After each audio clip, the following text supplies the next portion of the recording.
Bueno, ayer, no sé si probablemente haya público distinto en algunos casos de los que estuvieron ayer, pero ayer fue la conferencia un poco más oficial, con lo del documento del briefing document en el cual yo fui coautor. Hoy día va a ser un poco más volada mi presentación, un poco más, como decía Benítez, también hay que soñar un poco, hay que relajarse un poco y hablar de diversas cosas. Por supuesto que muchas de estas cosas son, las interpretaciones pueden ser variadas, pero de todas maneras nos hacen pensar. Básicamente vamos a hablar de varios temas, empezando con la parte histórica, pero que justamente se complementa muy bien con lo que acaba de hablar Benítez, porque él habló de la Edad de Piedra y yo voy a empezar con la época de los romanos. Así que como que seguimos la historia y de ahí seguimos al Renacimiento, el siglo XVIII, siglo XIX, y después ya empezamos a hablar de algunos casos militares en Canadá, en Brasil y en Rusia. Y finalmente vamos a hablar un poco de China también y vamos a ver unos videos de la NASA que pueden tener también diversas interpretaciones, pero son interesantes de ver. Bueno, tenemos una gran cantidad de material gráfico, así que yo creo que empecemos con los diapositivos inmediatamente.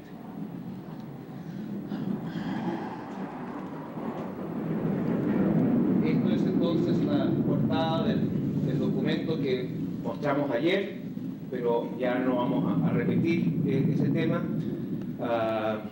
De todas maneras, este libro se va a publicar finalmente en forma comercial en junio de este año en los Estados Unidos, en una edición masiva, y puede ser que en el futuro se traduzca al español y sea accesible también aquí en Chile y en otros países de habla castellana.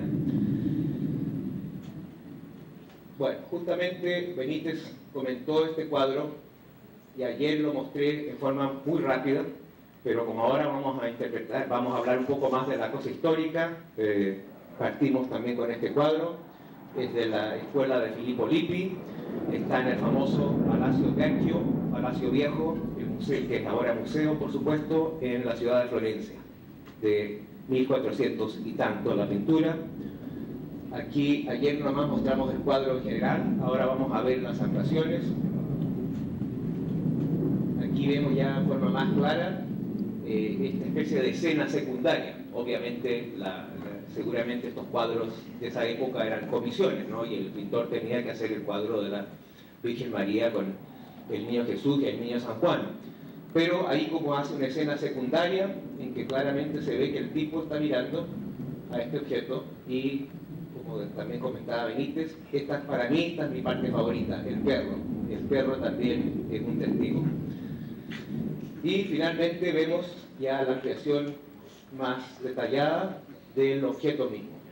Por supuesto que una de las cosas interesantes de los casos históricos, actualmente estoy involucrado en una investigación de casos históricos, de hacer una revisión un poco, no tanto ya de los antiguos astronautas, de lo que escribió Bondani, que en el paleocontacto, porque eso se ha hecho mucho, pero hay un periodo, digamos, que va de la época de los romanos al siglo XIX, que está muy poco tratado en la literatura. Y la idea es justamente hacer una investigación seria, ver también un poco el contexto en que ocurren estas manifestaciones y presentar tanto los dibujos o pinturas, así como los textos, porque también hay descripciones escritas. Una de las cosas interesantes del material histórico es, primero que nada, que no está en el contexto omnimoderno, porque no existía el término, ni se hablaba de platillos voladores, ni nada por el estilo, o sea que sociológicamente es muy diferente. Otra cosa importante también del material histórico es de que, claro, hay fenómenos naturales que eran poco conocidos en la época, los cometas, los meteoritos, se veían, pero no habían explicaciones científicas. Pero por otro lado no había ningún tipo de aparatos aéreos hechos por el hombre, por lo menos hasta la invención del globo por los hermanos Montgolfier, pero al finales del siglo XVIII. O sea que la aviación empieza recién a finales del siglo XVIII con los globos, la aviación humana por lo menos. Y cualquier cosa aérea que se ve antes de esa época, sencillamente se le puede buscar tal vez otro tipo de interpretación, pero ciertamente no una interpretación aeronáutica como ocurre hoy en día, que muchos avistamientos pueden ser aviones, helicópteros, cohetes, reentradas espaciales, etcétera, bajo condiciones atmosféricas y ciertas situaciones en que se distorsiona la imagen, pero puede ser una máquina hecha por el hombre. Otro cuadro famoso que se llama La Anunciación, de Carlo Crivelli, en que aquí, no sé si lo pueden ver bien, pero acá está el objeto y pasa un rayo, incluso atraviesa la muralla y llega aquí a la Virgen María. Después existen muchas de estas pinturas. Aquí este es un dibujo de Leonardo da Vinci. También Benítez mencionó, bueno, el del paracaídas es muy conocido, también hay el del helicóptero, pero el cohete, por alguna razón, casi no lo he visto en ninguna ilustración o libros. Y claramente es un cohete. ¿Qué significa eso? Obviamente Vinci era un genio, eso lo sabemos, pero cómo se le ocurrieron todas estas ideas tan avanzadas 400 años antes de que realmente se manifestaran en forma material, no lo sabemos.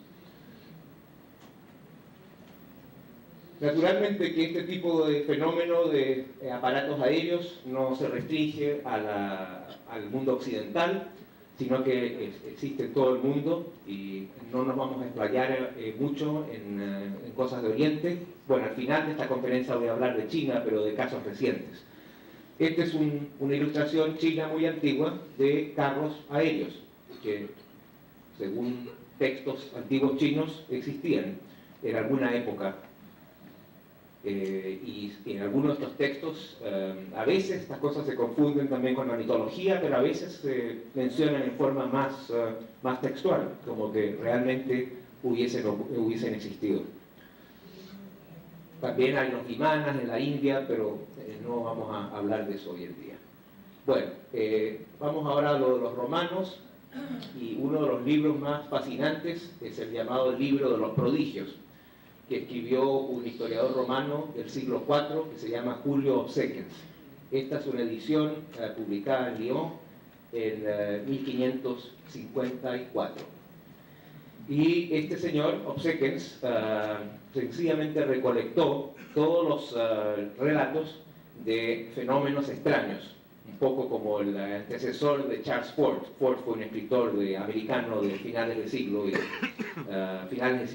comienzos del siglo XX, de ahí viene el término fenómenos fortianos, pero también existieron otros autores, aunque con otro enfoque, claro. Hay que tener en cuenta que en la época de los romanos y también después en la Edad Media y hasta el Renacimiento, todo este tipo de fenómeno extraño en el cielo se le interpreta, así como hoy en día lo interpretamos como algo extraterrestre, por lo menos en la cultura popular. En esas épocas se le interpreta como prodigios, como portentos, como señales divinas de que algo importante va a ocurrir. Esta edición del Renacimiento ilustra una serie de los relatos de Obsequens, que a su vez están basados en relatos de Tito Livio, Séneca, a Plinio el Viejo, todos los autores clásicos romanos, pero que cuando se consultan los autores clásicos mismos están mezclados en la historia que ellos están contando. En cambio, Obsequens ya es como un autor especializado, sería el Benítez de la época, digamos, y él recolecta todos los textos de Livio y de otros autores, pero nada más que eso, no están ya especializados en esos fenómenos. Esto es un fenómeno que se ve en Adria, donde se dice que hay un altar en el cielo con unas figuras con unos mantos blancos. Esta es de las más interesantes, es lo que ya los romanos llamaban los escudos ardientes, Lipei Ardenti, y muy parecido a lo que hoy día llamaríamos un ovni. Estas ilustraciones, lo repito, no son de la época de los romanos, sino que son del siglo XVI, pero basadas en los textos de Obsequens y de Livio y de otros. Después tenemos una serie de ilustraciones en que se ven barcos de vela y todo, pero flotando en el cielo. Aquí da para tal vez una serie de interpretaciones, en que tal vez sería una interpretación de los ovnis en que el fenómeno se va interpretando según la tecnología de la época, aun cuando en la anterior el escudo volante es un ovni más típico. Aquí en cambio vemos barcos de vela que obviamente no pueden volar así en el cielo, pero muy común empieza en la época de los romanos y sobre todo en la Edad Media. En la Edad Media hay unos casos muy bonitos, muy simpáticos. Hay varias versiones, hasta ahora he recolectado 4 versiones de un barco que supuestamente voló sobre Inglaterra. Algunas versiones dicen que es Inglaterra, otras dicen que es Irlanda, y el barco botó el ancla, y el ancla se agarró ahí con la torre de la iglesia y quedó como pegada, y bajó un tripulante del barco para sacar el ancla, pero no pudo hacerlo porque parece que el tipo no podía respirar, esto según las versiones de la época, y entonces finalmente cortaron el cordel y quedó el ancla ahí, que quedó supuestamente en una iglesia, pero naturalmente que no se ha encontrado, por lo menos en tiempos recientes. Pero según un historiador del siglo XI, que se llama Gervais de Tilbury, que le escribió al emperador romano germano Otto IV, ahí él menciona esta historia con mucho detalle. Después, dentro de la Edad Media, tal vez el cuadro más famoso son estas pinturas murales que hay en un monasterio que se llama Dekani, que está nada menos que en Kosovo, en la provincia, como ustedes saben, al sur de Yugoslavia. Antiguamente, cuando estos cuadros se mostraron, nadie sabía dónde estaba Kosovo o le importaba. Hoy en día, naturalmente, después de la guerra y todo eso, todos conocemos. Aquí vemos 2 figuras, naturalmente un mural muy grande de la crucifixión. Aquí hay ángeles, y aquí está la otra, ya vamos a ver la ampliación. Ahora, lo interesante es que cuando el pintor medieval quiere pintar un ángel, perfectamente sabe cómo hacerlo. Pero estas figuras son distintas. Y sobre todo aquí vemos ya la ampliación, y se ve como algo metálico, como un aparato con un individuo dentro. De hecho, casi idéntico a las primeras cápsulas espaciales de los Mercury y de los Gemini. ¿Qué significa? No lo sabemos, pero ahí está. Todos estos documentos que les estoy mostrando, aun cuando las interpretaciones pueden variar, no existe ninguna duda en cuanto a su autenticidad. Después, estos también figuras muy conocidas en los primeros periódicos que salieron en el siglo XVI. Estos se preservan en la colección Vickiana de la Biblioteca Central de Zúrich, en Suiza, y son una serie de fenómenos celestes que se dieron en este caso en Nuremberg, en Alemania, en 1561. Hay otro muy conocido también en Basilea, en 1566. Pero estos son los más conocidos porque los publicó el famoso psiquiatra Jung, en un libro muy conocido también sobre cosas que se ven en el cielo, que es una interpretación poco psicológica. Bueno, la teoría de Jung era de que estas cosas eran como arquetipos del inconsciente colectivo y que se veían más en épocas de cambio. De alguna forma, el estrés social de una época de cambio producía estas especies de mandalas en el cielo. Esa por lo menos era la interpretación de Jung. Pero por decirlo, en el sentido de que él fue el primero en difundir estas ilustraciones. Y aquí naturalmente hay un texto, que es estas hojas venían hasta como por acá. En la parte de abajo es todo texto que describe el incidente, y aquí está la ilustración. Los primeros periódicos, pero eran solamente de una página muy grande. Aquí también pareciera que algo se estrelló, y esto ha sido interpretado de diversas maneras, como naves de tipo cigarro, tubulares, en que salen estos objetos. Ahí se ven claramente saliendo. Muy interesante. Y en esta colección de la Vickiana hay alrededor de 90 figuras de estas. Unas 2 o 3 son las más conocidas, pero hay muchas más. Naturalmente que la mayoría deben ser cometas y meteoritos y otros fenómenos celestes que no estaban explicados por la ciencia, no serían explicados hasta, bueno, los cometas recién los viene a explicar Halley en el comienzo del siglo XVIII, y los meteoritos, como decía Velasco, los explican solamente a comienzos del siglo XIX. Aquí vemos la caída también de un objeto, claramente.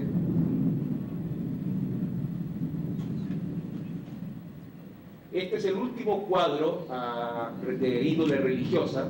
Después de esto, ya este tipo de fenómeno deja de ser en la parte del contexto religioso y pasa al contexto más científico. Un cuadro de un pintor flamenco que se llama Gelder, que está en el Museo Fitzwilliam de la Universidad de Cambridge, en Inglaterra, más o menos como de 1713. Es el bautismo de Jesús por San Juan Bautista. Aquí tenemos el Espíritu Santo, la paloma, y este objeto, que ciertamente disparando además unos rayos. No corresponde a la iconografía tradicional de la Iglesia. Sin embargo, ahí está. Este es un documento español muy interesante, juicio y pronóstico del globo, 3 columnas de fuego que se dejaron ver en nuestro horizonte español el día 2 de noviembre de este año de 1730, y unas preparaciones medicinales muy dulces, etcétera, etcétera. Esto lo escribió un señor, un catedrático, don Diego de Torres Villarroel, catedrático de prima de matemática de la Universidad de Salamanca. Esto lo vi yo hace un tiempo atrás. Aquí está este es unos panfletos se había publicado originalmente, pero consulté el texto para verificar su autenticidad y encontré las obras completas de Torres Villarroel en la Biblioteca Pública de Nueva York, la Casa Central, publicada en 1750 y tantos, y a diferencia de los otros avistamientos, por decir ovnis de esa época, que suelen ser textos muy cortos, este señor se explaya, y más o menos tenemos unas 30 páginas de este incidente, en el cual primero lo describe, y después ya en el espíritu más racionalista del siglo XVIII, él no se va por la explicación de los portentos o explicaciones religiosas, sino que incluso trata de explicarlo como fenómeno natural, y da una explicación en un idioma así muy antiguo, que hoy en día tal vez lo llamaríamos plasma atmosférico. Naturalmente que él no usa esas palabras y dice que son como exhalaciones de azufre que hay en las regiones altas de la atmósfera. El caso es muy interesante y ya lo voy a publicar eventualmente cuando termine este trabajo de investigación que estoy haciendo. Este es otro documento de una de las publicaciones científicas más importantes del siglo XVIII, los Philosophical Transactions, transacciones filosóficas. Esta era la revista donde escribían Newton, Halley, la gente más importante, los científicos más importantes de la época. Y hay una serie de cosas ahí, de avistamientos, de fenómenos raros, algunos sin duda meteoritos y cometas, pero otros ya no se puede decir que sea tan claro. De hecho, este se dice aquí que es como un cohete celestial, Sky Rocket. Y aquí está el dibujo, y por lo que dice, es una carta que escribe un señor, aquí está la fecha, volumen 43, 1742. Es una de las más espectaculares de estos documentos del siglo XVIII, pero tenemos un colega mío justamente, Laparle, nos ha dado copias, ha ido a la Universidad de Harvard y tenemos ya un alto como 200 páginas de este tipo de documentación. También en la fantasía de la época se ven cosas. Aquí es el tercer libro de los famosos viajes de Gulliver, de Jonathan Swift. Bueno, el libro, como tal vez ustedes no sé si lo conozcan, pero hay que decirlo como realmente se llama, es La isla voladora de la puta, así es el nombre que le da Swift, que era un autor muy sarcástico. Y claro que esta ilustración no es del siglo XVIII, pero tampoco es moderna, es de comienzos de siglo. Y ahí está plasmado el disco volador, ya más claro imposible. Y además que este lugar, esta isla, ficción naturalmente, pero era una isla voladora, con gente que vivía ahí y que eran expertos en astronomía. Y no solo eso, en este tercer libro de Gulliver, de los viajes de Gulliver, dice que estos astrónomos que vivían en esta isla voladora de la puta sabían que Marte tenía 2 lunas. Sin embargo, las lunas de Marte, este libro se publica en 1740 más o menos, y las lunas de Marte las viene a descubrir un astrónomo que se llama Asaph Hall, del Observatorio Naval Norteamericano, recién como en 1860 y tantos, Phobos y Deimos. Así que, de alguna forma, Swift, o por intuición, o por lo que sea, tenía ese dato. Después nos vamos ahora a 1814, y esto es lo que se podría llamar la primera investigación oficial del gobierno norteamericano de ovnis. Es un fenómeno que en la época se le llamó de las luces azules. Y lo que ven ustedes aquí son el texto auténtico de los debates del Congreso norteamericano, 1814, Blue Lights, en que se vio este fenómeno en Connecticut, que se veían unas luces azules, y esto era durante la guerra de Inglaterra con Estados Unidos, la última guerra que esos dos países tuvieron. Hubo la guerra de la independencia, como conocemos, pero después hubo una segunda guerra entre 1812 y 1814, en que incluso los ingleses quemaron Washington, invadieron Estados Unidos, quemaron Washington, era parte de las guerras napoleónicas, bueno, que se extendió a Estados Unidos. Y la razón que le interesó que hubo todo este debate muy largo en el Congreso norteamericano y trajeron almirantes de la Armada a declarar y todo eso, es que pensaban que podía ser una cosa de espionaje. Así, ahí ya casi se dan los temas modernos de la ufología, en que algún espía inglés estaba haciendo señales de fuego en la costa, pero para avisarle a la flota inglesa. Caso muy interesante que lo descubrió el investigador americano Barry Greenwood. Después ya tenemos en la época de Charles Fort, que fue este famoso escritor norteamericano que recolectó cientos de cosas raras, no solo avistamientos de objetos luminosos en el cielo, sino que lluvia de sapos y todo tipo de fenómenos extraños, a los que ahora se les refiere justamente como fenómenos fortianos. Y una de las cosas que describe Fort, basado sobre todo en las bitácoras de capitanes de barco, una serie de fenómenos lumínicos, pero en el océano, sobre todo en el océano Índico, más o menos en 1870, 1880, en esos años. Y él consultó, tanto en la Biblioteca Pública de Nueva York como en el Museo Británico, estas bitácoras de los capitanes de barco, o a veces estos capitanes de barco escribían cartas a las revistas científicas. Y ahí están estos fenómenos. Y vale la pena decir que aquí en Chile también se vieron un par de fenómenos similares.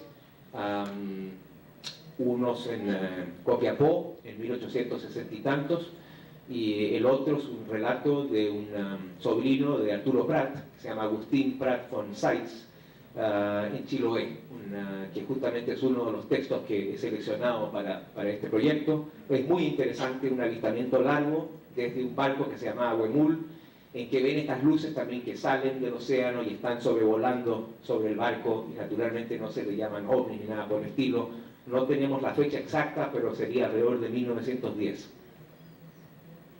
Bueno, eso en cuanto a la parte histórica. Ya nos está jugando juegos aquí la proyectora de nuevo, pero en fin, vamos a ver si pasamos. Ya. En fin, no sé qué diapositiva sería esa, pero olvidémonos, tenemos muchas más.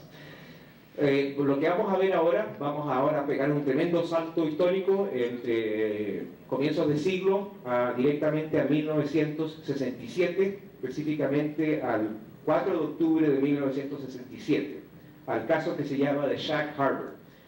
Este es un lugar en Nueva Escocia, en Canadá, queda justo al norte del estado de Maine, en Estados Unidos, y donde se estrelló un ovni. Y aquí ven el titular del diario local de Halifax, que es la capital de Nueva Escocia: podría ser algo concreto en Shag Harbor, UFO, RCAF, Royal Canadian Air Force.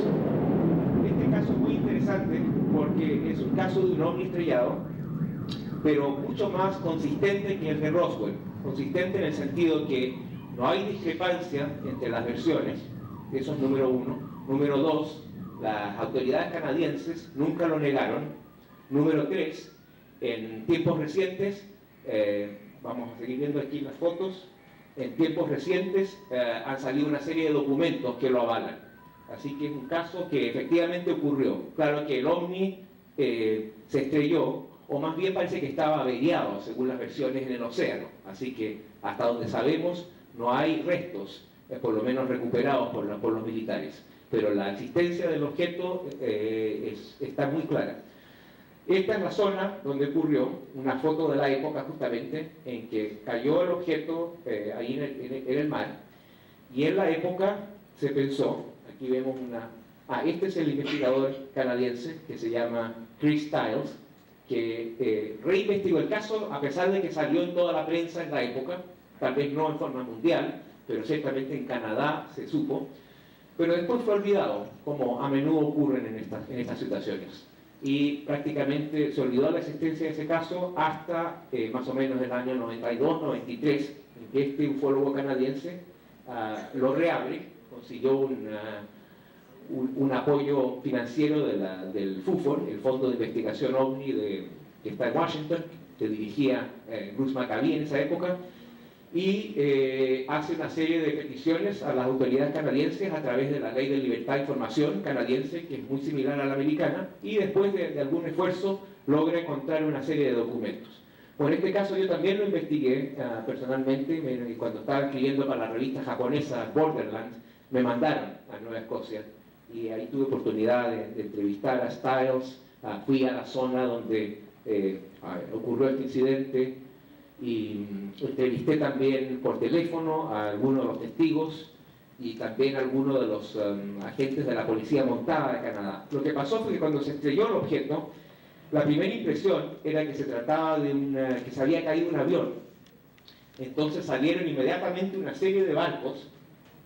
Aquí vemos la zona actual, y creo que aquí tenemos la foto, sí, del puerto más cercano, de donde salieron los barcos pesqueros. La mayoría eran barcos pesqueros, porque pensaban que se había caído el avión y que podían haber sobrevivientes. Y después también salieron los guardacostas canadienses. Llegan a esta zona, donde se encuentran, por supuesto nunca se encontró ningún avión, pero había una serie en el mar, un material como esponjoso, foam en inglés, una especie de cosa muy esponjosa. Desgraciadamente esta no era una investigación científica, estaban buscando sobrevivientes, así que nadie se dio el trabajo de recolectar muestras. No tenemos muestras.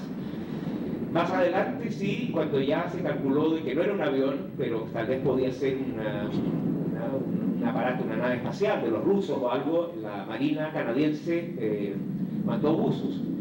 Incluso en los noticiarios de la época aparecen los buzos. Lo curioso de este caso es que nunca se negó y tampoco se trató de ridiculizarlo, como mostraba el titular anterior, que la misma Fuerza Aérea Canadiense decía puede ser un UFO. Y aquí finalmente, aquí vemos algunos de los documentos desclasificados. Creo que salió al revés la cosa, pero en fin. Estos son diversos documentos, tanto de la Fuerza Aérea como de la Policía Montada Canadiense, en que dan cuenta del incidente. Y, como digo, yo mismo entrevisté a uno de los policías montados, ya retirado, ahora naturalmente fue en el año 67, y el tipo admitía de que sí, él estuvo ahí, vio este fenómeno lumínico que se estrellaba, y no tiene ninguna explicación. Y nunca... no hubo ciertamente no fue un avión, y la posibilidad de que haya sido algún aparato espacial norteamericano no fue, porque se sabría, los americanos mismos habían llegado inmediatamente. Ruso, tampoco existe un registro que se haya caído una nave espacial rusa en esa zona. Otra vez.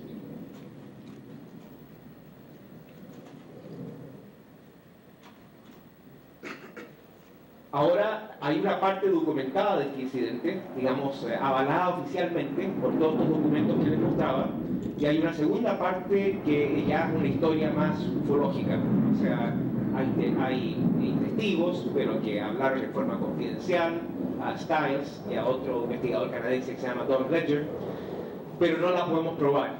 La típica historia ufológica del relato privado de militares, pero que no está avalado, por lo menos por ahora, por documentación oficial. Según esta versión, el ovni se entra en el océano, en la zona esta de Shag Harbor, pero después se moviliza por debajo del agua hasta esta base, que ahora está ya cerrada, pero en esa época era una base muy importante de submarinos, de la conjunta de la Armada norteamericana y de la Armada canadiense, como parte de la NORAD. Y, bueno, la NORAD es más bien de defensa aérea, pero era un convenio conjunto. Y según esta versión, el ovni estaba averiado y tuvo varios días ahí, y fue rodeado por submarinos y todo. Después también llegaron los rusos, llegaron unos barcos rusos, pero estaban más lejos, a ver qué pasaba. Y de repente entra un segundo ovni, que estaba no averiado, en perfecto estado, penetra en el océano, se conecta con el ovni que estaba averiado dentro del océano, y de alguna forma lo repara, y después los dos salen, primero navegando dentro del océano, y después emergen del agua y se van.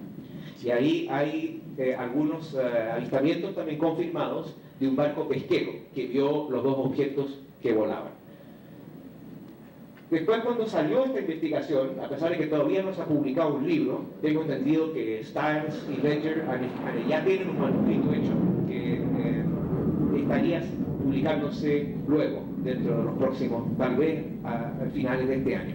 Ahí van a salir todos los datos, pero hasta ahora es un caso bastante poco conocido. Algunos programas de televisión en Estados Unidos lo mencionaron.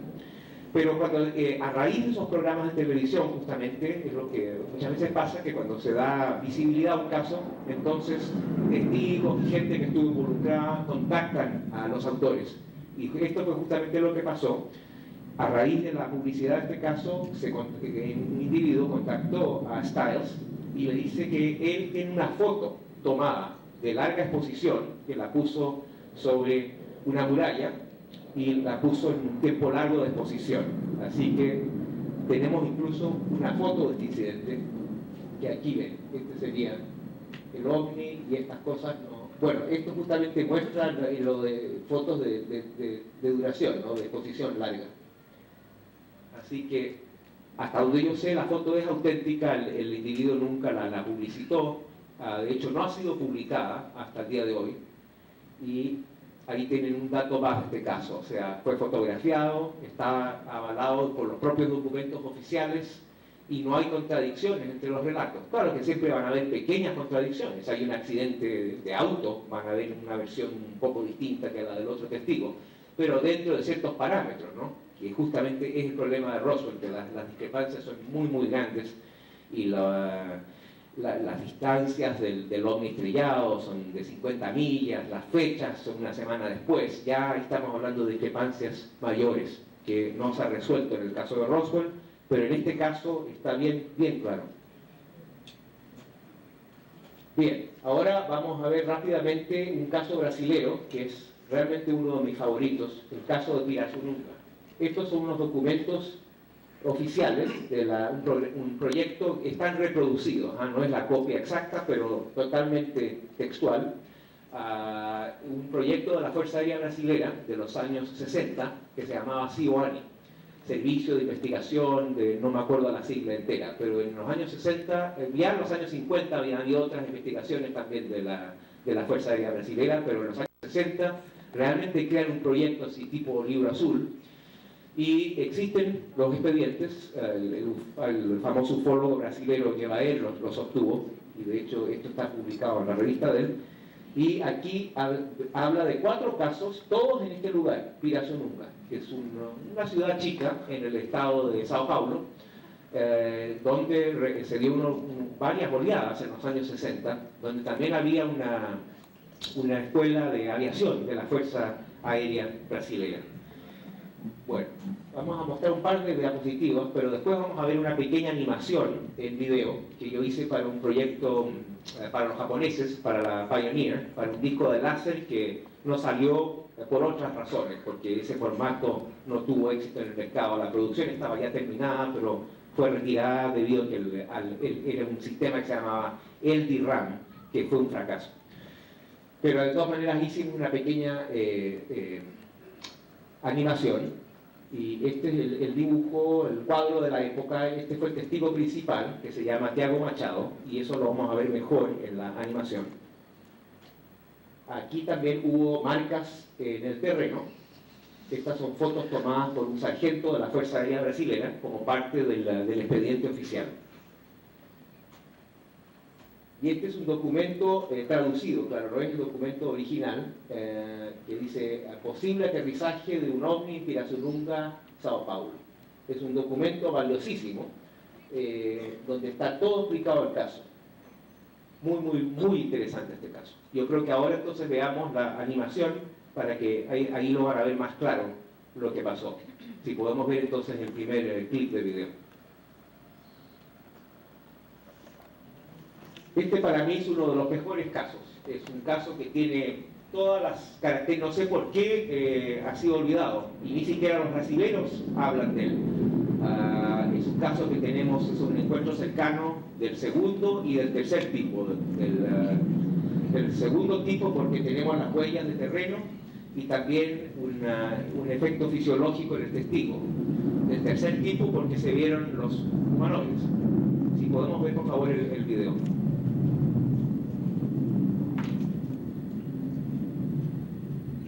Aquí vamos a ver unas pequeñas, también unos documentos rápidamente. Ya si pueden bajar este aparato ahí que está.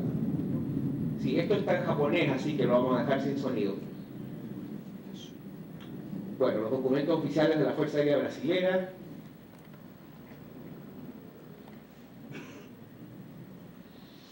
Aquí vemos de nuevo el mismo documento. Aquí vemos al testigo, Thiago Machado, era un vendedor de frutas, tenía 19 años. Según el documento oficial, esto lo vio alrededor de 500 testigos de distintas posturas, ¿no? Algunos lo vieron de lejos. Machado, que no tenía ningún miedo, se le ocurrió acercarse al objeto para ver de qué se trataba.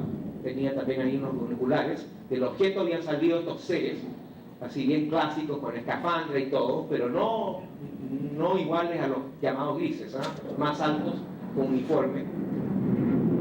Ahí sale otro, porque le quitaban de la ventana del ovni, y todo esto está en el documento oficial. Prende un cigarrillo.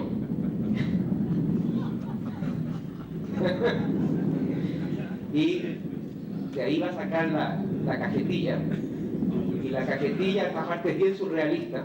La cajetilla de cigarrillos como que levita de la mano del testigo, de Machado, hacia los extraterrestres. Así que se llevaron una buena o tal vez mala evidencia terrestre.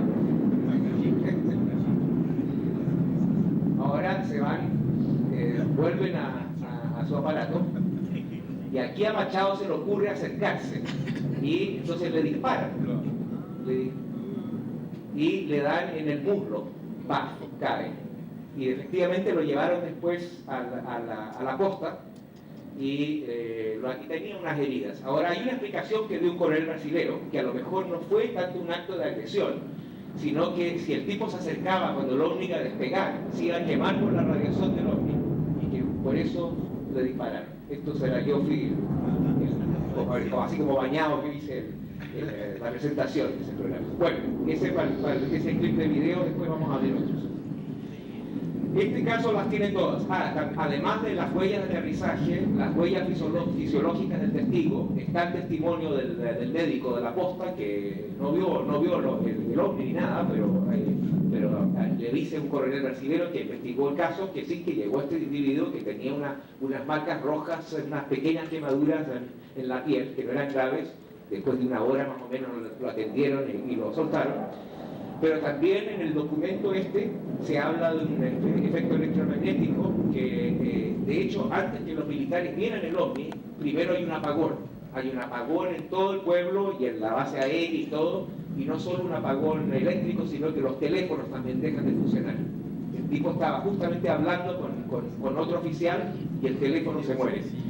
Y como una hora, esto es lo que explica este documento, como una hora después ya los teléfonos funcionan y lo llama a otro oficial y le dice: ¿supiste que aterrizó un platillo volador en el ISIP, se llamaba el Instituto de Zootecnia? Entonces el coronel que escribe el documento va inmediatamente ahí y lleva a este sargento, y el sargento toma las fotos de las huellas que ya vieron, y después van y entrevistan a Machado y entrevistan a otros testigos, y según el documento dice que habían alrededor de 500 testigos. Un caso fabuloso.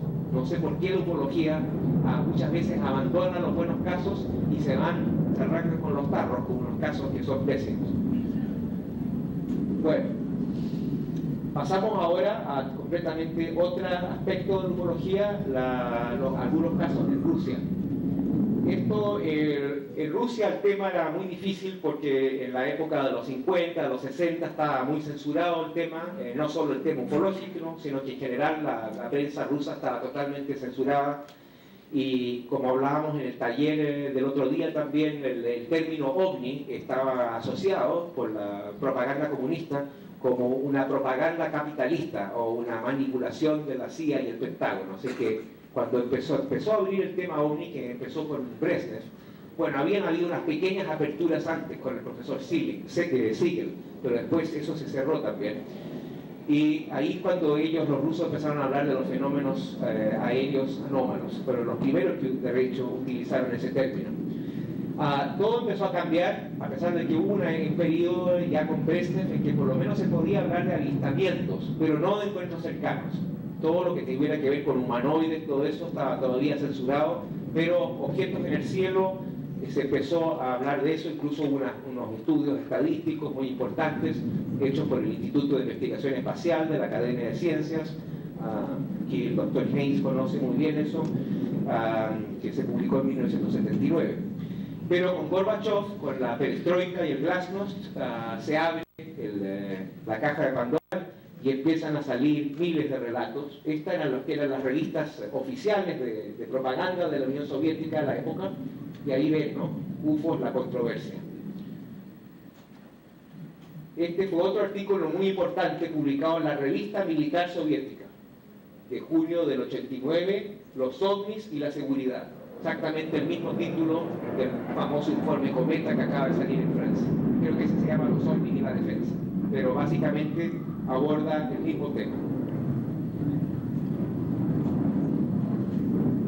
Esta foto está publicada justamente en ese mismo artículo de la Revista Militar Soviética. No da mayores datos, excepto que fue tomada en el Cáucaso, más o menos en comienzo de los años 80. Después vamos a ver aquí algunos materiales recolectados por la Academia de Ciencias, que creó una comisión. A raíz de ese primer informe estadístico, se creó esta comisión de investigación de fenómenos anómalos que funcionó durante muchos años con el apoyo de la Academia de Ciencias Soviética. Después creo que ya cuando vinieron todos los cambios políticos se les acabó el presupuesto.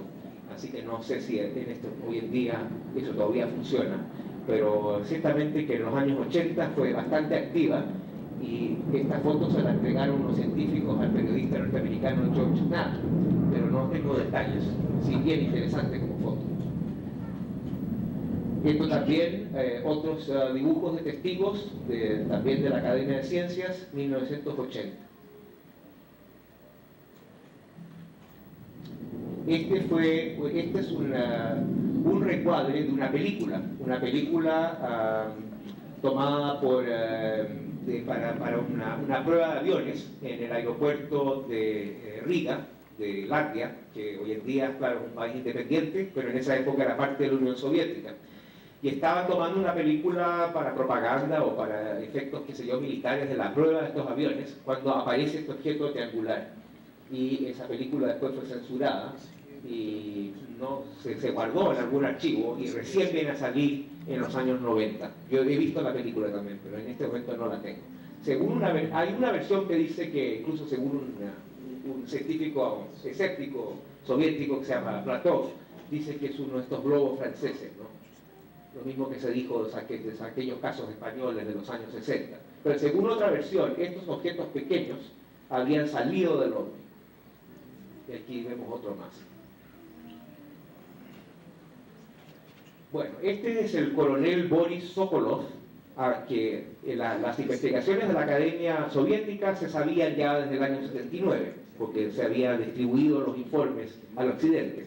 Incluso la NASA, gracias a una moción aquí del doctor Haynes, tradujo ese estudio estadístico al inglés, y también el CNES, la agencia, la REPAN, la primera, lo que representa aquí nuestro amigo Velasco, también hicieron una traducción al francés. Pero lo que no se sabía, hasta después de la caída del comunismo, eran las investigaciones militares soviéticas. Y este periodista norteamericano, se llama George Knapp, que se hizo famoso porque fue el que publicitó todo aquello del Área 51, un periodista de televisión de Las Vegas, fue a Moscú en 1993, después también volvió el otro año, y ubicaron, a raíz de toda una investigación, le pagaron unas platas a una gente ahí, y ubicaron a este coronel, ya en retiro, de la antigua Fuerza Aérea Soviética, Sokolov, que había sido el director de este proyecto de los militares durante 10 años, entre 1978 y 1988, que el tipo había guardado unos archivos bastante contundentes de casos militares, que efectivamente se los pasó a Knapp. Yo justamente publiqué el caso más sensacional de todos, el caso de Usovo, que ocurrió en octubre de 1982 en Ucrania. También en esa época era naturalmente parte de la Unión Soviética. Hoy en día Ucrania es un país independiente. Esta era una base de misiles intercontinentales, misiles atómicos, en donde ocurrieron una serie de incidentes. Creo que era el 4 de octubre del 82. Vamos a ver algunos que yo justamente publiqué un artículo largo explicando todos los detalles en una revista muy seria americana que se llama The Anomalist, y fue el artículo de portada. Aquí vemos partes de los testimonios de los diversos oficiales de los objetos que vieron sobre la base. Aquí vemos otras cosas. Esto se vio en un área bastante extendida y lo deben haber visto tal vez cientos de gente, pero el expediente ni siquiera se preocupó de recolectar los testimonios de soldados o de rangos más bajos. Todos los testimonios son como de teniente para arriba, y sobre todo capitanes, mayores, coroneles, donde ellos describen diversas cosas. Se vio en la zona, no solo en la base misma, se llama Usovo, pero en la zona misma, porque muchos iban ya, era el atardecer, y muchos estaban volviendo a sus casas y qué sé yo, en buses de la misma base y otros en autos, y ahí describen que vieron estas luces que estaban volando sobre esta zona. Pero el documento más sensacional es el del mayor Kataman, Davidovich Kataman. Aquí tienen el documento, y este era el señor que estaba a cargo del búnker donde estaban los paneles con los códigos para lanzar los cohetes atómicos. Y lo que describe, acá ven la versión en ruso con los timbres aquí del Ministerio de Defensa y todo, y esta es la versión en inglés. Y básicamente este señor no vio nada, digamos, en el cielo, por las sencillas razones que estaba en un búnker. Pero en cambio lo que sí vio es que el panel computarizado con los códigos para el lanzamiento de misiles atómicos, que obviamente no podía ser tocado, solamente con órdenes de Moscú, que así debiera ser, ¿no? De repente las luces de este panel computarizado se empiezan a prender y apagar, totalmente sin ningún control de este oficial. Y bueno, quedó la escoba, como se podría decir en chilense. Y hubo una investigación, porque ¿cómo podía hacer esto? Que un panel de control de lanzamiento de misiles atómicos estuviera funcionando por su cuenta, sin que el oficial tuviera control de él.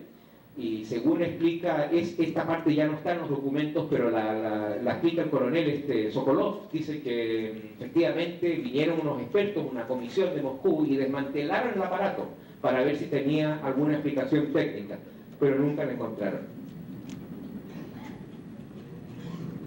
Este fue otro caso muy famoso en la época de los aviones de Aeroflot, de un avistamiento ovni con dos distintos aerolíneas, o sea, dos aviones comerciales del Aeroflot. Esto pasó el 7 de septiembre de 1984. Uno estaba volando entre entre, ¿cómo se llama?, Tbilisi en Georgia a Tallinn en Estonia.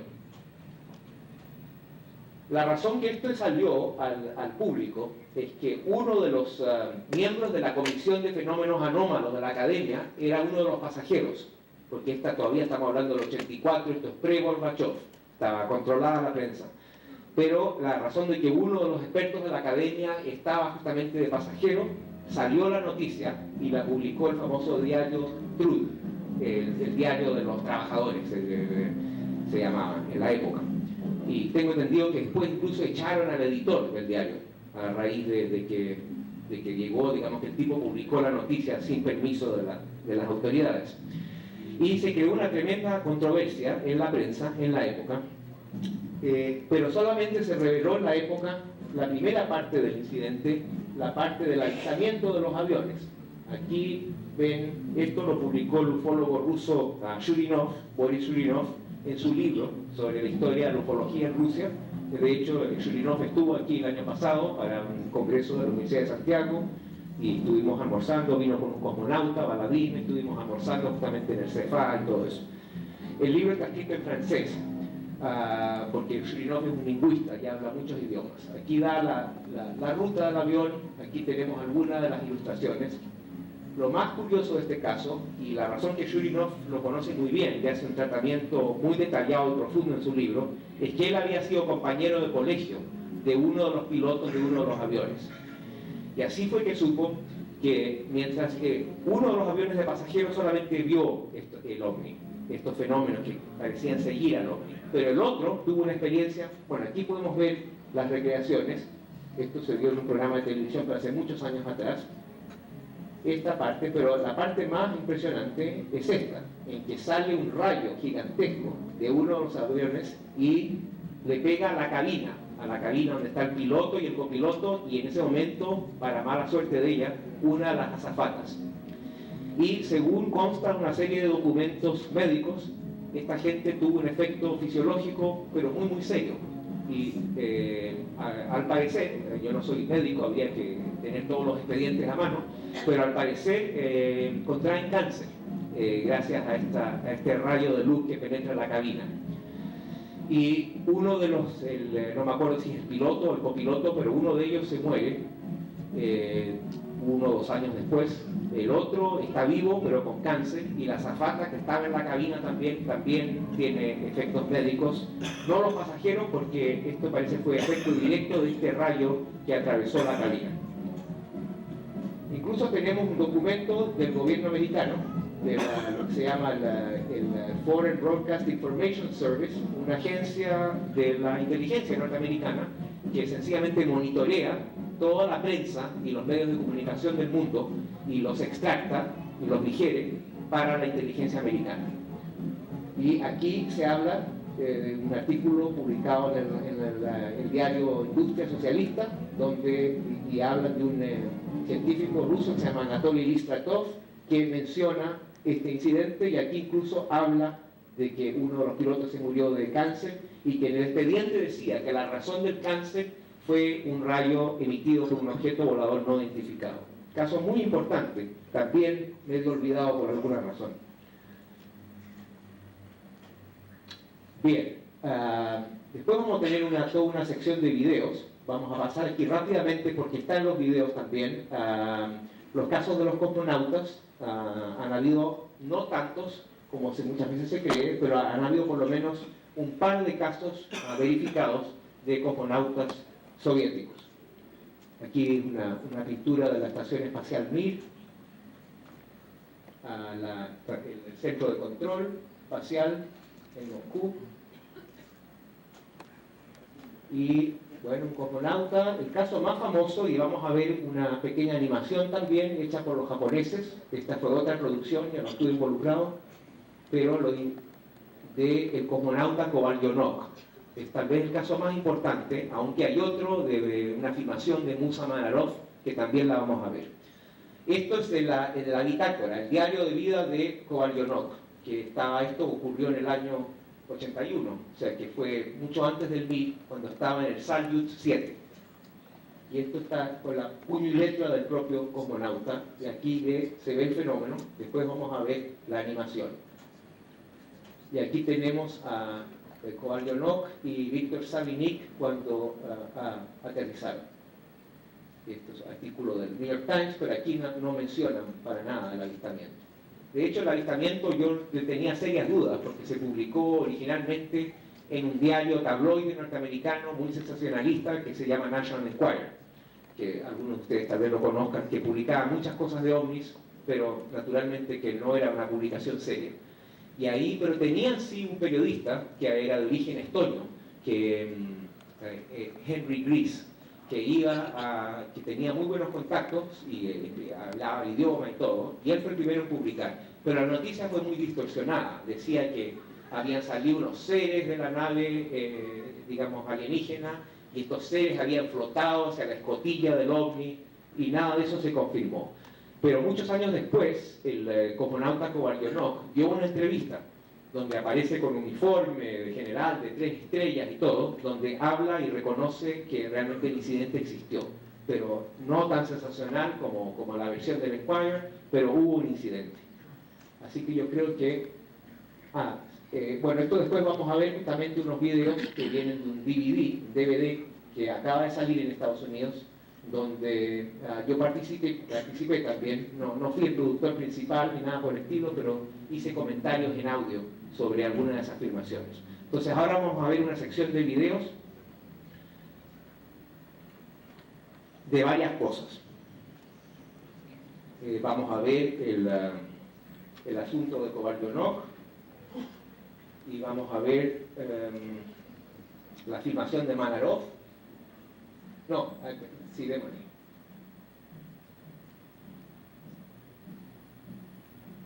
Pero tenemos que volver atrás un poquito. Podemos volver atrás porque estamos, sí, para ver desde el comienzo. Ya, ahí. No, ahora vamos a tener unos minutos de rayas. Bueno, entonces la primera afirmación que vamos a ver es esta recreación del caso de Kovalyonok, hecho por la Nippon Television, un periodista que se llama Yaoi, que no es muy serio, pero a veces los periodistas no serios también adquieren material de calidad. Aquí vemos al general de 3 estrellas, Kovalyonok, dando la entrevista y contando el incidente. Y aquí él dibuja en su cuaderno lo que vio. Este es un caso también de polimorfismo, en que el ovni, después van a ver la animación, en que el ovni cambia, ahí ven la animación y empieza a cambiar de forma. Eran como 2 bolas de billar, decía él, separadas después por una barra. Ahí las dibuja, y el tipo no tenía ninguna explicación. No dice que haya sido un aparato sólido. Una desaparece, la otra desaparece.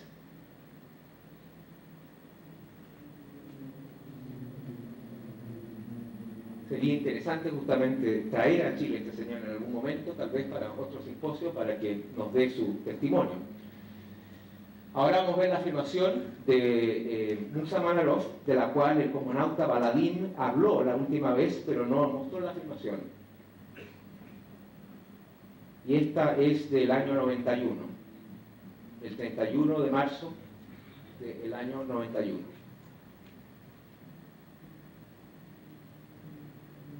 Ahí ven el objeto o el fenómeno. Después se ve mucho más claro.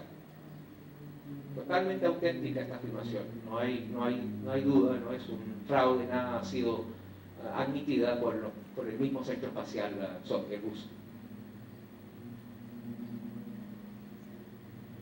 Y ahí se ve de nuevo el objeto, bastante distinta a esta afirmación a las otras de la NASA que vamos a ver más adelante, que son más bien como unos puntitos de luz.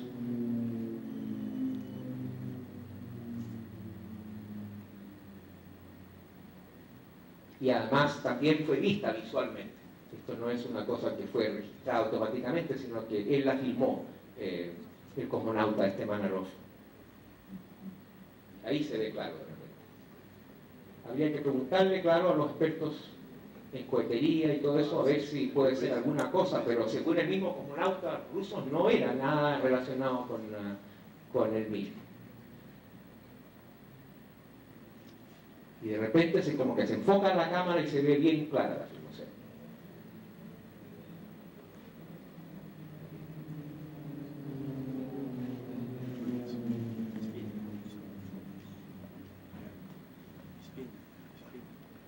Ahí se ve ya más clara. De hecho, a ratos hasta llega a parecerse a lo que vio Kovalyonok, como las dos luces conectadas por una especie de tubo. Ahora creo que el próximo video que vamos a ver es un extracto de un documental de los más serios, de los mejor documentados. Incluso salió aquí el general Bermúdez y el piloto de la FACH, Danilo Catalán, en ese documental hecho por el Canal 4 de Inglaterra. Y aquí, en fin, es una sección rápida de Rusia, pero hay unas declaraciones muy importantes de un general Vasily Alexeyev, a cargo de las comunicaciones espaciales, y habla de una oleada que hubo sobre unas bases militares en la región de la estepa del Volga. Esto sería alrededor del 96, más o menos. También mencionan aquí un informe que salió del Ministerio de Defensa, pero nada más que es un listado de avistamientos. Eso salió de forma pública. Acá también vemos al mismo coronel Boris Sokolov, también mencionando que las Fuerzas Armadas tenían incluso protocolos específicos para investigar estos fenómenos. Aquí vemos parte de los documentos. Yo mismo tengo cientos de páginas que me las pasó justamente en NATO. Pero las declaraciones del general son muy significativas. Las voy a ir leyendo mientras tanto. Dice: yo puedo decir una cosa brevemente y claramente. Esta investigación fue llevada a cabo por nuestras Fuerzas Armadas con la asistencia de la Academia de Ciencias y de los servicios secretos. Esto ocurrió en una de las bases secretas en la región de la estepa del Volga, una ubicación donde este fenómeno mismo ocurría en forma frecuente.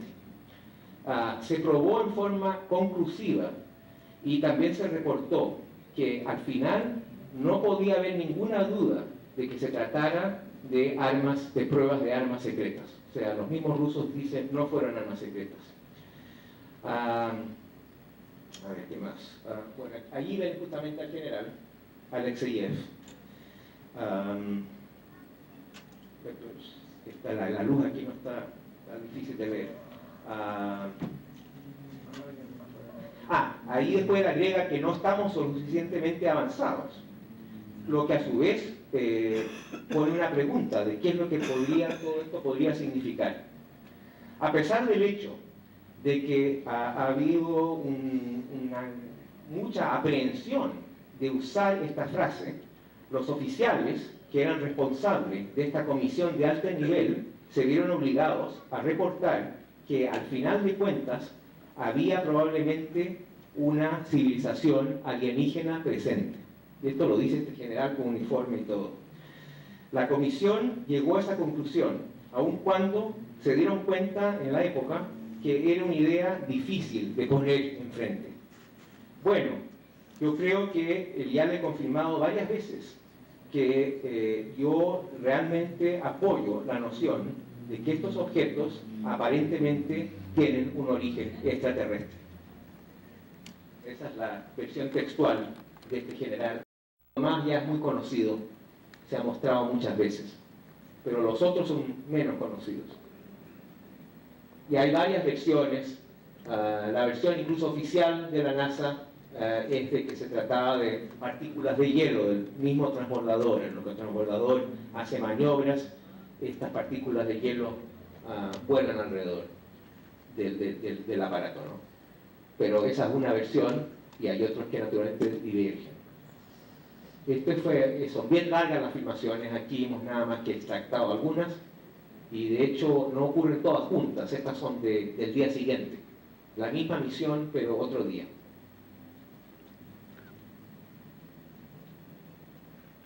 Esto causó gran impacto en Estados Unidos y en el mundo. Ha sido mostrado en la CNN, en muchos programas.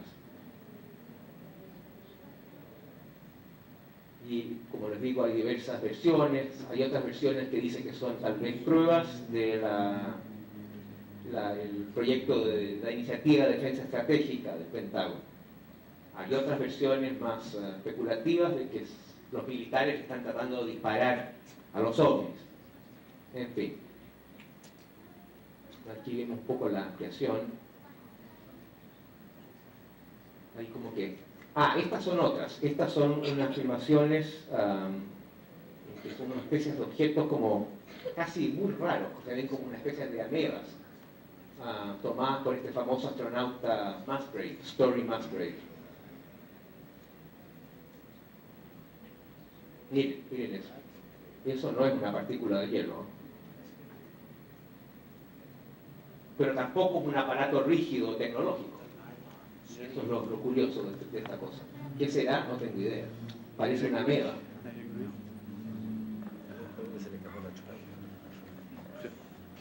Ciertamente un fenómeno aéreo. Ya, aquí vemos la otra filmación de la misión STS-37 de abril del 91. Muy cortita, desgraciadamente esto está tapado aquí, porque esta fue una... Para que yo hiciera los comentarios me pasaron las versiones antes que saliera en el DVD, por supuesto no salen esos números. Pero en la ampliación se ve una cosa que aparece muy rápidamente, es una muy corta, acá está. La calidad, desgraciadamente, no es muy buena, pero algo hay ahí.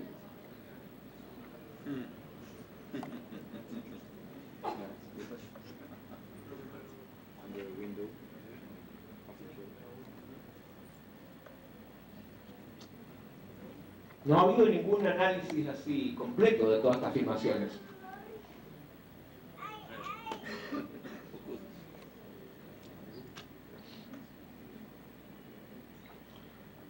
Después vamos a ver otra que es la misión STS-80 del... Ahí está la impresión. El problema es que ya se amplía mucho, en el video se distorsiona la imagen. Esta es la misión justamente el 1 de diciembre del 80. Aquí lo que ustedes van a ver, estas son tormentas eléctricas. Estas cosas así, son claramente tormentas eléctricas. Esto es otro asunto. Pues también algunas de estas, yo no descuento que algunas de estas cosas pueden ser estas partes, pero esta es extraña. Porque es diferente a estas chicas, es como más gordita, diferente a las tormentas eléctricas que son muy rápidas y va así avanzando lentamente. Es tal vez de las más curiosas de todas las filmaciones que han salido ahora hasta ahora de la NASA conocidas. Estas se dan en un sistema, probablemente Keith Haynes puede explicar esto mejor, que se llama NASA Select TV, que es como un canal interno de la NASA, pero que también se puede ver si uno tiene pantalla de satélite o de alguna forma tiene la conexión. No es ciertamente, no es restringido. ¿Ven? Todas estas tormentas eléctricas, después caen otras cositas chicas, pero este asunto es misterioso. Ven ustedes lo rápido que pasan estos relámpagos, ¿no? En cambio, eso está ahí todavía. Y caen todos esos puntitos blancos, pueden ser estas partículas de hielo. Pero también los puntitos blancos es distinto a este asunto.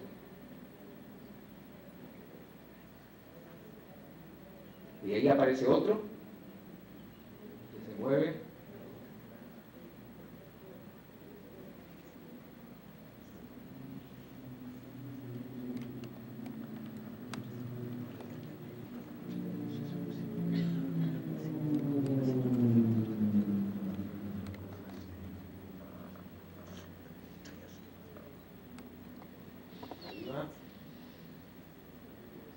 Acá, que está como que se expande, se contrae, de hecho similar a lo que describe Kovalyonok. Es justamente el texto, que a propósito del texto de Kovalyonok aparece también en nuestro briefing document, donde dice justamente que se expandía, que era casi como una cosa orgánica, que se expandía y contraía.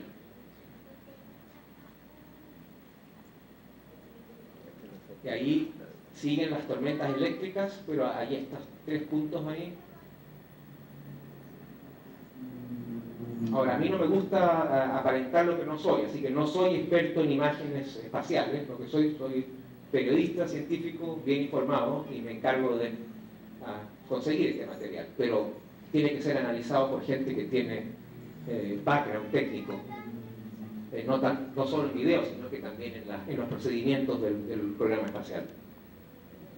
Y aquí vemos uno del 17 de mayo del 97, muy dramático, donde en uno de estos acoplamientos del Discovery con el Mir.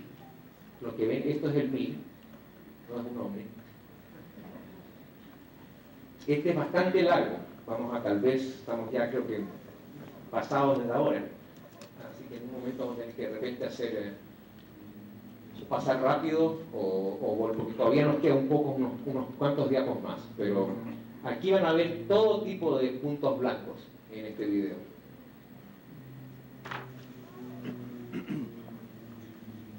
Aquí lo interesante también sería ver si es que existe algún tipo de, ya sea afirmación o testimonio desde los del MIR, porque esa parte no la conocemos.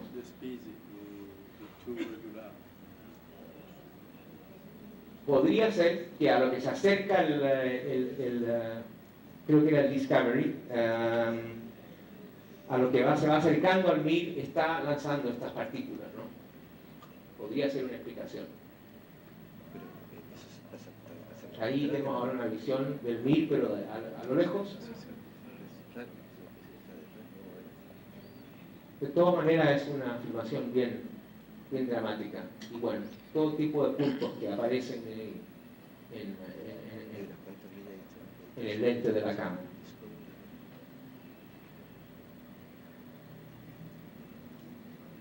Ahí va otro.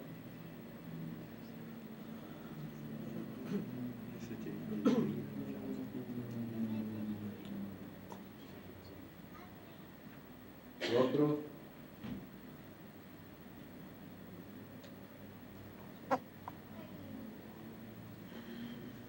Bueno, esto sigue durante varios minutos, así que yo creo que tal vez para que alcancemos a hablar un poquito de China, sería bueno en realidad dejar el video ya y además es más o menos lo mismo, más de lo mismo, dura durante varios minutos.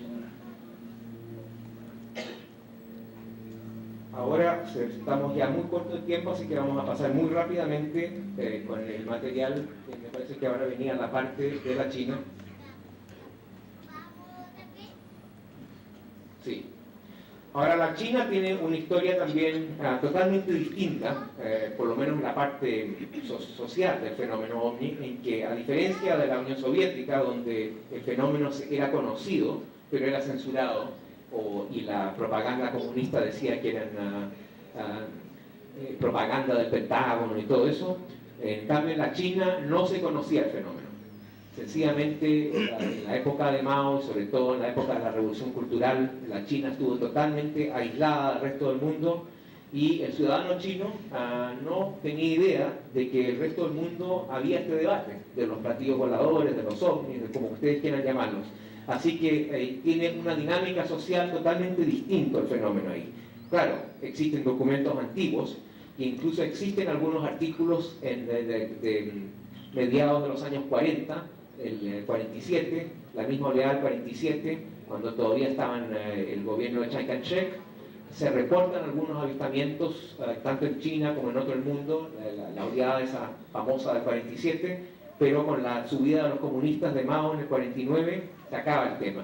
Se cierra la China al resto del mundo, y por lo que sabemos después, ahora que se abrió el tema, muchos ciudadanos, gente que estaba haciendo el servicio militar en el desierto del Gobi, etc., veían fenómenos, pero no tenían el concepto, no sabían que existían los UFO, los ovnis, los platillos voladores, y siempre creían que tenían que ser o aparatos militares, ya sea soviéticos o norteamericanos.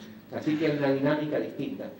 Pero todo esto cambia cuando la China empieza a abrirse, cuando cae lo que se llamaba la banda de los cuatro, que era la última señora de Mao, y otro que era, creo, alcalde de Shanghái, y no me acuerdo los otros, el Gang of Four en inglés. Era una especie de golpe de Estado interno, ¿no? Pero dentro del mismo Partido Comunista, y sube Deng Xiaoping, que empieza a hacer las reformas económicas y también sociales de alguna forma, y se empieza a abrir la China al mundo. Y en el año 78, el Diario del Pueblo, el órgano oficial del Partido Comunista Chino, da la luz verde a la ufología y dice que efectivamente el fenómeno ovni existe en el resto del mundo y también existe en China y que debe ser investigado. Y ahí, como ese es el diario oficial del Partido Comunista, el partido del gobierno, ahí parte la ufología china. Y en el año 81 se crea la organización que se le conoce por la sigla CURO, que viene del inglés, en chino no tengo idea, como se dice, sería China UFO Research Organization, o sea, Organización de Investigación Ufológica en China. Esta es otra revista también que aparece en los kioscos, con un tiraje de 300.000 copias, que es chico para China, claro, pero enorme para la MUFON, tiene 3.000 copias. Aquí hay unos casos también de esa época, de que se empieza a abrir, de unas luces sobre la Gran Muralla. También tenemos aquí algunos documentos norteamericanos, y es parte del trabajo justamente de los agregados aéreos y todo eso, de recolectar avistamientos, o no solo avistamientos, digamos, cosas de inteligencia en diversos países del mundo, y también traducirlos. Estos son unos casos muy famosos del 81 de unos ovnis con forma de espiral, traducidos por la base Wright-Patterson. Foreign Technology, la división de tecnología foránea, justamente eran los jefes del antiguo proyecto Libro Azul en Wright-Patterson, en Ohio. Aquí vemos el ufólogo chino más conocido, es mi amigo Sun Shili, con su primo, como diría Benítez. Y maoístas por marcianos, aquí los UFOs se toman como ciencia seria. Y esta es la primera página del Wall Street Journal, el famoso periódico financiero norteamericano. Justamente tuve la oportunidad de conocer a Sun Shili aquí con mi amiga Sandra Wright, en la casa de ella, efectivamente, fue la primera vez que lo conocí. Aquí vemos otro artículo, este ya reciente, porque hubo una oleada recientemente en la primera página del New York Times. Un boom ufológico no le preocupa a los gobernantes de China. Y la razón de la cual me hice amigo de Sun Shili es porque puedo hablar con el tipo. Yo, por supuesto, no hablo una palabra de chino, pero Sun Shili es un lingüista en español. Y de hecho su historia ufológica empieza cuando él trabajaba para la revista China Reconstruye y Pekín Informa, todas estas revistas que en esa época eran revistas de propaganda del gobierno chino. Él estaba a cargo, o no a cargo, pero uno de los que trabajaba en la sección de lengua castellana. Y le llega un famoso libro de Faber-Kaiser, ya fallecido, un conocido investigador y escritor español, que fue editor de la revista Mundo Desconocido, en fin, gran persona, murió desgraciadamente hace unos años atrás. Era un libro que se llamaba, creo, Sacerdotes o Cosmonautas, era justamente de palio contacto. Sun Shili, escrito en español, lo manda a ir a la editorial esta donde publicaban las revistas del gobierno chino, y Sun Shili lo traduce al chino porque lo halla muy interesante el material, y como no había ningún experto en chino, se convierte automáticamente en una autoridad, porque por lo menos había traducido un libro entero. Y lo empiezan a llamar a que dé conferencias en la Universidad de Beijing, en la Universidad de Estudios Aeroespaciales, etc. Y de ahí parte la carrera de él, es el presidente de esta organización china, y aquí justamente lo ven él era el intérprete del español para Mao. Aquí lo ven a Sun Shili cuando está muy joven, este es el famoso Mao, y este un señor que no me acuerdo el nombre, pero que era el presidente del Partido Comunista del Uruguay. O sea, cuando venían estos dignatarios, puede haber sido cualquier señor, el presidente del Perú, qué sé yo, el ministro de Relaciones de Chile o de cualquier país, cuando había que traducir español, Sun Shili lo llamaban. Así que obviamente el tipo es muy importante en China y tiene un buen background, por lo menos en cuanto a la parte social y política.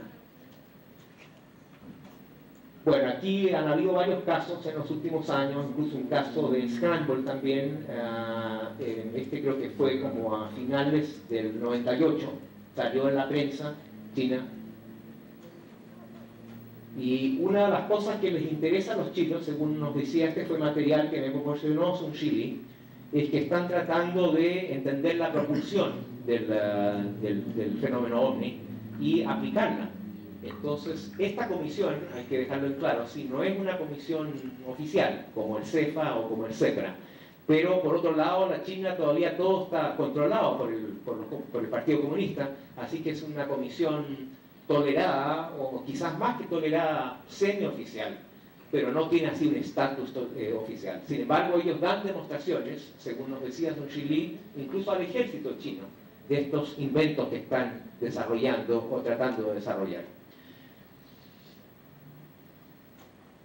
Y en enero del 90, o sea, de ahora del 2000, justamente por eso salió de nuevo el artículo en el New York Times y todo, hubo de nuevo, en diciembre del 99 hasta como mediados de enero hubo varios avistamientos, incluso también unos videos, y bueno, salió gran cantidad de noticias. Ahora los chinos de esta organización están sí, o por lo menos en cuanto a lo que ellos dicen públicamente, que es, el enfoque de ellos es muy científico, porque quieren diferenciarse de todo este asunto que ha ocurrido en China con la secta esta Falun Gong, que está siendo reprimida por el gobierno. Y resulta que también está, tanto Falun Gong como otros grupos que aplican Qigong y todo eso, es parte incluso de la filosofía de todos estos grupos, la existencia, creen en la existencia de los extraterrestres, o por lo menos no tienen ningún problema con ese concepto. Pero Kuro y Sun Xili y toda esta gente están diciendo, bueno, nosotros no tenemos nada que ver con esto, nosotros somos científicos. Porque claro, en China es media delicada la cosa, y si lo acusan a uno de tener ideas supersticiosas o feudales, entonces se fregó el asunto.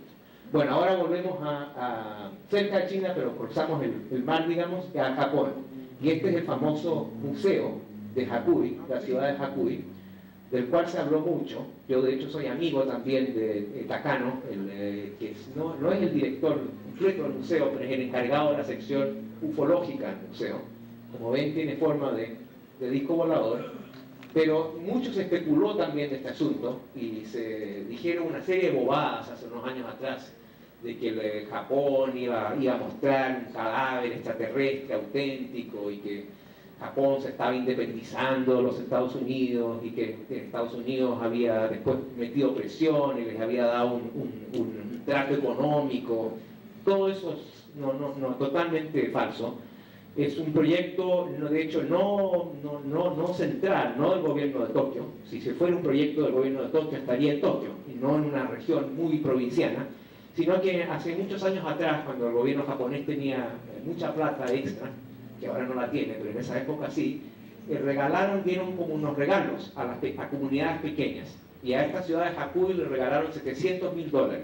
Esto era aparte de la plata que se le entregaba para obras públicas, colegios, etc. Esta era plata para que ellos hicieran lo que quisieran. Y ahí surgió este proyecto, gracias a Takano, que trabajaba en el departamento de planificación urbana de esa ciudad, y empezaron con esta idea del museo ufológico y del espacio. Ahora se llama Cosmo Isle Hakui, el nombre oficial. Y finalmente se abrió el museo. Tengo entendido que, desgraciadamente no he estado, a pesar de que en Japón sí he estado varias veces, pero queda lejos de todo. Y de todas maneras, la mayor parte del museo es ustedes pueden ver las naves de los Gemini, los Mercury, le compraron cuestiones a los rusos, los Soyuz, etc. Pero hay una sección ufológica y hay también un archivo ufológico que han comprado, una biblioteca. Bueno, ya estamos terminando. Esto es de San Marino, la República Pequeña de San Marino, 20.000 habitantes, una de estas estados independientes, que también tienen una política pro-ovni, pero auspiciada por el Ministerio de Turismo, y sacaron una estampilla en el año 97 para conmemorar el 50º aniversario de la era moderna de los ovnis. Yo mismo he dado conferencias 2 veces ahí sobre Chile, justamente representando a Chile, y ahora también tengo que ir a comienzos de julio. Esto no lo voy a discutir, pero este es el famoso informe de los ovnis y la defensa del proyecto Cometa, de una serie de generales retirados y autoridades francesas, que aquí vemos, el general Norland, el astrónomo Reeves, en fin, varios de los autores. Velasco ciertamente les puede hablar con más autoridad de este informe. Este es un caso de un ovni triangular. Bueno, este es un ovni triangular así genérico, pero aquí tenemos los de Bélgica que discutimos ayer, y este fue un caso muy interesante que ocurrió ahora, a comienzos de enero, que fue visto por unos policías en Illinois, cerca de la frontera con Missouri, con la ciudad de St. Louis, donde duró varias horas el avistamiento y fue visto por múltiples testigos, la mayoría de buena calidad, policías. Y bueno, un caso bien serio. De hecho, un instituto privado que dirige uno de estos filántropos millonarios interesados en ufología, que se llama Bigelow, de Los Ángeles. El instituto se llama el Instituto Nacional de Ciencias del Descubrimiento, NICS. Tienen en su página web todos los detalles, incluyendo la transcripción de las entrevistas con los policías, dibujos, etc. Un caso bien documentado, el último caso importante que hubo en Estados Unidos, aunque no hubo fotos, ni videos, ni radar, solamente los testigos visuales, pero múltiples testigos. El ovni se movilizó por varias partes y fue visto por diversos policías en radio patrulla que justamente los llamaron y fueron a ver qué pasaba y vieron estos asuntos. Y con eso terminamos. Ya me he pasado el tiempo, pero por lo menos creo que les he dado una visión general de este fenómeno desde la época de Tito Livio hasta el año 2000. Muchas gracias.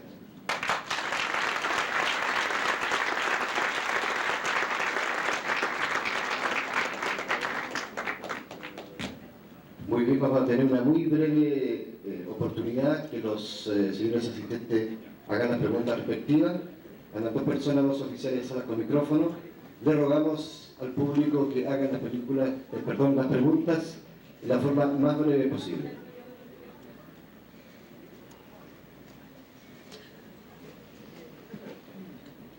¿Hay una pregunta? A ver. Sí, sí.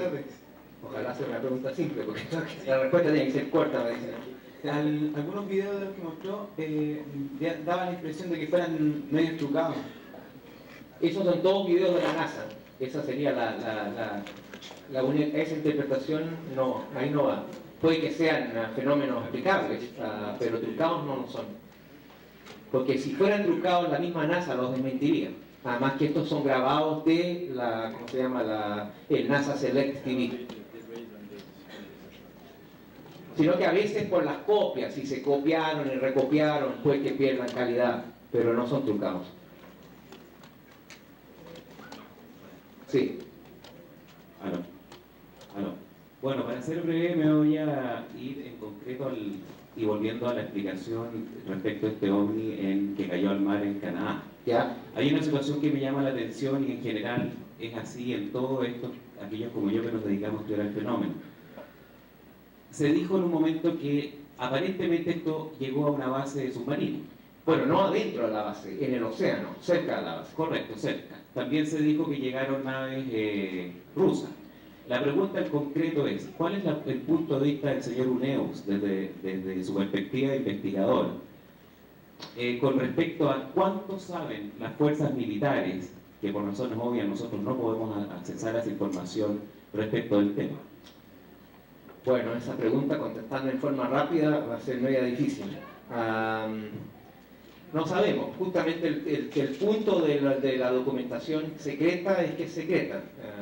Entonces, mucho se especula que hay ovnis en la Área 51, que se dio, pero en el fondo la gente no tiene idea. Solamente aquellos que tienen clasificación para tener acceso a esas cosas sabrían. Pero la gente que trabaja para inteligencia, para ejército, sobre todo a niveles top secret, clasificados, tienen que firmar un papel.